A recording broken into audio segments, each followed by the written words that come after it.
నమస్కారం ఐడ్రీమ్ ప్రేక్షకులకు స్వాగతం. కాలభైరవుడిని ఎలా ఆరాధించాలి? కాలభైరవుడికి ముఖ్యంగా కొన్ని గుళ్ళల్లో చూసినట్లయితే గుమ్మడికాయతోటి దీపారాధన అనేది చేస్తూ ఉంటారు.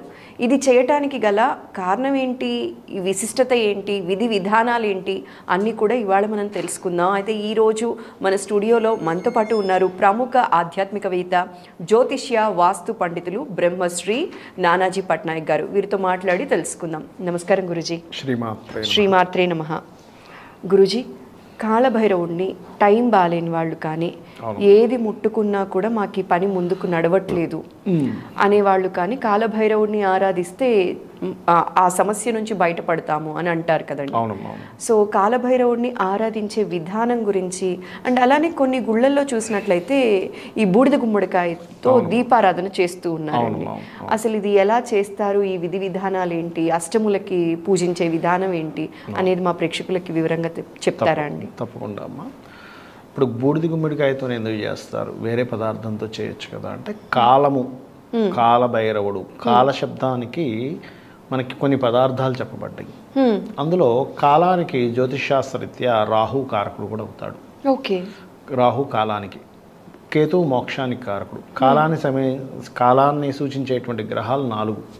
ఒకటి సూర్య భగవానుడు, చంద్రుడు. సూర్యచంద్రుల యొక్క స్థితిగతులను బట్టి మనం తిథి చెప్తుంటాం. ఈరోజు అమావాస్య, 2 కలిసి ఉంటే అమావాస్య అని, 1/7 యాక్సెస్లో ఉంటే పౌర్ణమి అని, అన్ని తిథులు మనం చెప్తూ ఉంటాం. పంచమి, షష్ఠి, సప్తమి ఇలా చెప్తూ ఉంటాం. అందులో ఈ రాహు కూడా కాలానికి కారకుడు. అంటే మన ఆశ, కోరిక ఈజ్ రాహు, మోక్షం ఈజ్ కేతు. ఈ కాల శబ్దానికి ఎలా అయితే రాహు కారకుడు అవుతాడో, అదేవిధంగా కాల భైరవుడు అంటే మనకి ఏదైనా మీరు ఇందాక అన్నట్టుగా నాకు టైం బాగోలేదు అని అనుకునేటువంటి వారు ఈ కాలభైరవ అష్టకం కనుక చేసుకున్నట్లయితే, కొంతమంది చూడండి మనం ఏం చేసినా సరే ఇబ్బంది వస్తుందండి, అబ్బా ఏది ముట్టుకున్నా ఇబ్బంది అవుతుందండి అనేటువంటి వారు కాలభైరవ అష్టకం చదువుకోవాలి. ఓకే. ప్రతిరోజు 2 పూటలు చదువుకుంటే ఇంకా మంచి ఫలితం వస్తుంది. అయితే ఇక్కడ గుమ్మడికాయకి ఎందుకు చేస్తారంటే, గుమ్మడికాయ is equal to Rahu. Okay. Rahu సంబంధించినటువంటిదంతా గుమ్మడికాయ. అందుకే మీరు చూడండి, ఇప్పుడు ఎవరికైనా కూడా ఇండైజెషన్ ప్రాబ్లమ్స్ ఉన్నాయనుకోండి, వాళ్ళకి పంచమ స్థానంలో రాహు ఉండడం లేదా 6వ స్థానంలో రాహు ఉంటాడు వాళ్ళకి జన్మజాతకంలో. మీకు ఎవరికైనా ఇండైజెషన్ ప్రాబ్లం ఉన్నప్పుడు ఏం చేస్తారు అంటే, ఓం కూష్మాండాయ నమః అనే మంత్రం చేసుకుంటూ, కూష్మాండముకి, గుమ్మడికాయ అంటే కూష్మాండం, కూష్మాండ రసం తాగమంటారు. మీరు గమనించండి, ఎవరికైనా డైజెషన్ ప్రాబ్లమ్స్ ఉన్నాయనుకోండి కూష్మాండ రసం తాగండి అంటారు. సైంటిఫికల్గా తీసుకోవడం వల్ల బాడీ చలువ చేస్తుంది అని. అలాగే కూష్మాండ అమ్మవారు అంటే సూర్యభగవానుల్లో అన్ని రకాల దేవతా స్వరూపాలు ఉన్నాయి, కానీ కూష్మాండ అమ్మవారు అనేటువంటిది మనకి నవరాత్రుల్లో కూష్మాండాదేవి అని ఒక దేవతా స్వరూపం ఉంటుంది. ఆ దేవతా స్వరూపం పూజ చేసేటప్పుడు గుమ్మడికాయ నైవేద్యంగా మన సూర్యభగవానుడికి పెట్టి ఓం కూష్మాండాయ నమః అని నామస్మరణ చేసి ఆ జ్యూస్ చేసుకొని తాగండి అంటారు, అనారోగ్య సమస్యలు పోతాయని. ఓకే.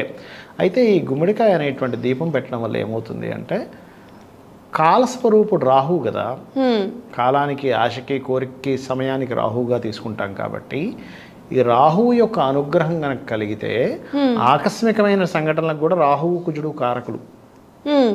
ఈ కాలంలో ఆకస్మికమైనటువంటి సంఘటనలు, ఇప్పుడు ఏంటి మనం ఏమనుకుంటున్నాం, ఒక పని చేద్దాం అనుకుంటున్నాము, ఆ పని రివర్స్ అయిపోతుంది. అయిపోయేసరికి మనం ఏమంటున్నాము, బా ఏమిటో నాకు ఇది అవ్వట్లేదు, ఏది కలిసి రావట్లేదని రివర్స్లో తిరుగుతుంటాడు రాహుకేతువులు. అన్నీ క్లాక్ వైజ్లో తిరుగుతుంటే రాహుకేతువులు మాత్రం యాంటీ క్లాక్ వైజ్లో తిరుగుతూ ఉంటాయి. అందుకని ఏమిటి, రాహువుని ప్రసన్నం చేసుకోవాలి అంటే గుమ్మడికాయలో దీపం పెట్టాలి. ఓకే. రాహు ప్రసన్నం జరుగుతుంది. రాహు ప్రసన్నం జరిగితే కాలం కలిసి వస్తుంది. ఆ కాలం కలిసి రావడానికి కేవలం గ్రహ ఆరాధన ఒకటేనా అంటే కాదు, కాలభైరవుడి యొక్క ఆరాధన లేదా కాళికాదేవి యొక్క ఆరాధన అని చెప్పారు శాస్త్రంలో. కాళికా ఆరాధన చేస్తే మీరు నిజంగా నిత్యము కాళికా ఆరాధన చేస్తే శాస్త్రం ఏం చెప్తుందంటే, మీకు ఎంతవరకు బ్రతికుండాలో అంతవరకు బ్రతికుండగలుగుతారట. దీనికి మనకి లింగస్వామి, త్రైలింగ స్వామి అని మీరు వినే ఉంటారు అతని పేరు. అతను 300 సంవత్సరాలు బ్రతికాడమ్మా, 300 years. కాళికాదేవి కాళికా ఉపాసన చేసుకొని, కాళికా ఉపాసన అంత గొప్పది. అలాగే మనకి చాలామంది సిద్ధులు, మునులు 500 సంవత్సరాలు, 1000 సంవత్సరాలు, 1500 సంవత్సరాలు బ్రతికిన వారు కూడా ఉన్నారు ఇప్పటికీ కూడా హిమాలయాల్లో.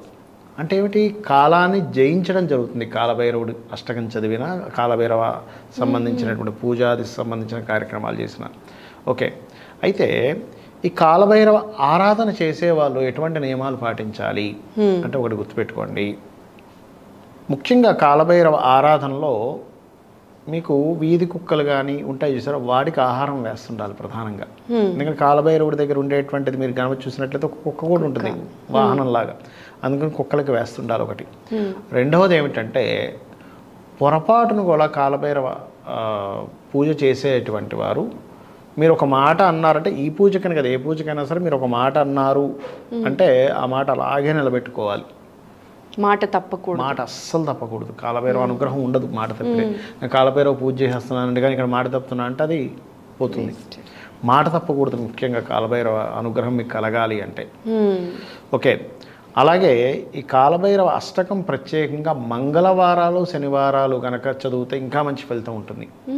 నిత్యం చదువుకోవాలి, కానీ ఈరోజు ప్రత్యేకంగా ఏదైనా సరే ప్రత్యేకమైనటువంటి నైవేద్యం చేయడం మంగళ శనివారాలు కనుక చేసినట్లయితే సహజంగా జ్యోతిషాస్త్రరీత్యా కూడా మనకి నవగ్రహాల్లో మంచి ఫలితాలు ఇచ్చేవి, మన కర్మల్ని అనుభవింపజేసే గ్రహాల్లో శనికుజులు ప్రత్యేకంగా ఏంటంటే మనం పూర్వజన్మలో చేసినటువంటిది ఏదైతే కష్టతరమైనటువంటిది ఇంకోరికి ఇచ్చిన కష్టం ఆ రూపంలో మనకు వస్తూ ఉంటుంది.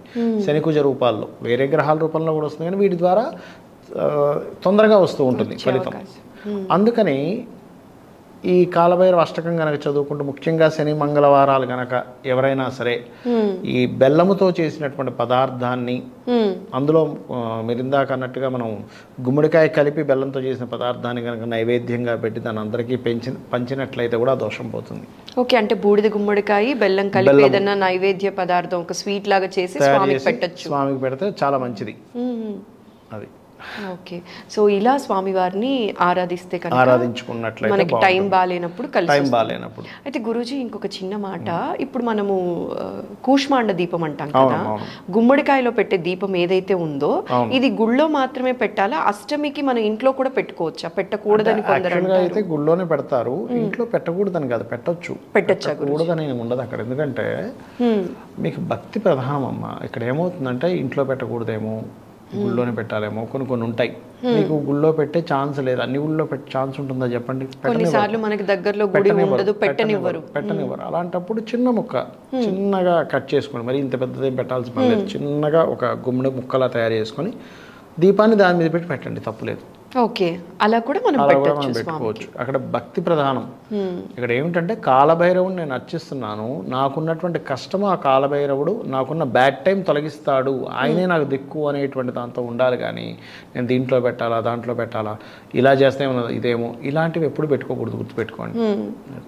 ఇంకొక మాట గురూజీ, ఇప్పుడు మీరు ఇలా చేస్తే అలా చేస్తే అన్నప్పుడు ఇది గుర్తొచ్చింది. ఇప్పుడు మనకి అంటారు కదా, ఈ రోజే మొదలు పెట్టాలి. ఇప్పుడు కాలభైరవ అష్టకం నేను మండలం రోజులు చదవాలనుకున్నాను, ఫలానా రోజే మొదలు పెట్టాలి. ఇట్లాంటి నియమాలు ఏమన్నా ఉన్నాయా గురూజీ? ఒకటమ్మా, మంచి తిథి, మంచి వారము, మంచి నక్షత్రము చూసుకొని మొదలు పెట్టచ్చు, తప్పులేదు. కానీ శాస్త్రం ఏం చెప్తుందంటే ముహూర్తం అనేటువంటిది ఏదైతే ఉందో, మీకు ఉత్సాహం ఎప్పుడైనా కలిగింది, నాకు ఇప్పుడు కాలభైరవ చేయాలని వెంటనే చేసేయండి. ఓకే, మంచి రోజు ఏం చూడాల్సిన అవసరం లేదు. మీకు ఉత్సాహం కలిగింది, భక్తి కలిగింది, ఒక మంచి పని ఇమీడియట్లీ స్టార్ట్ చేయమని చెప్తుంది. ఒక దానం ఇవ్వాలి, ఒక ధర్మం చేయాలి, దాని గురించి మీరు ముహూర్తాలు చూడక్కర్లేదు. ఓకే, వెంటనే వాళ్ళకి దానం చేద్దాం అనుకుంటున్నారు, వెంటనే ఇచ్చేసాలి. దానికి ముహూర్తం చూసుకొని ఎలా చూడకూడదో, దేవతా సంబంధించినటువంటిది చేయాలనుకున్నారనుకోండి, వెంటనే మీకు ఉత్సాహం ఉంది, ఇప్పుడు వెంటనే ప్రారంభిస్తే దాని ఫలితం కూడా అలా ఉంటుందని చెప్తుంది శాస్త్రం. ఓకే, చాలా విషయాలు ఏం చేస్తారు, సరే చేద్దామా, నెక్స్ట్ వీక్ నుంచి స్టార్ట్ చేద్దాం, ఏకాదశి ఉంది కదా, అప్పుడు మర్చిపోవడమా, ఇంకోటి ఏదో వస్తున్నారు, రేపు అయిపోయింది కదా, మళ్ళీ ఇంకొక 2 weeks తర్వాత అప్పుడు చేద్దాం, ఇప్పుడు మనకి ఈ మధ్య అంతా బిజీ, ఇంకా అది ఫలించదు. ఓకే, అది ఫలించినప్పుడే చేయాలి. మీకు ఉత్సాహం ఉంది, ఆనందంగా ఇప్పుడు నేను చేయాలని ఉత్సాహం వచ్చింది, ది బెస్ట్ ముహూర్తం, ఇంకది దానికి మించింది లేదు. చాలా మంచి విషయాన్ని ఇవాళ మా ప్రేక్షకులకు తెలియజేసినందుకు మరోసారి ప్రత్యేక ధన్యవాదాలండి. నమస్కారం గురూజీ. శ్రీమాత్రే నమః.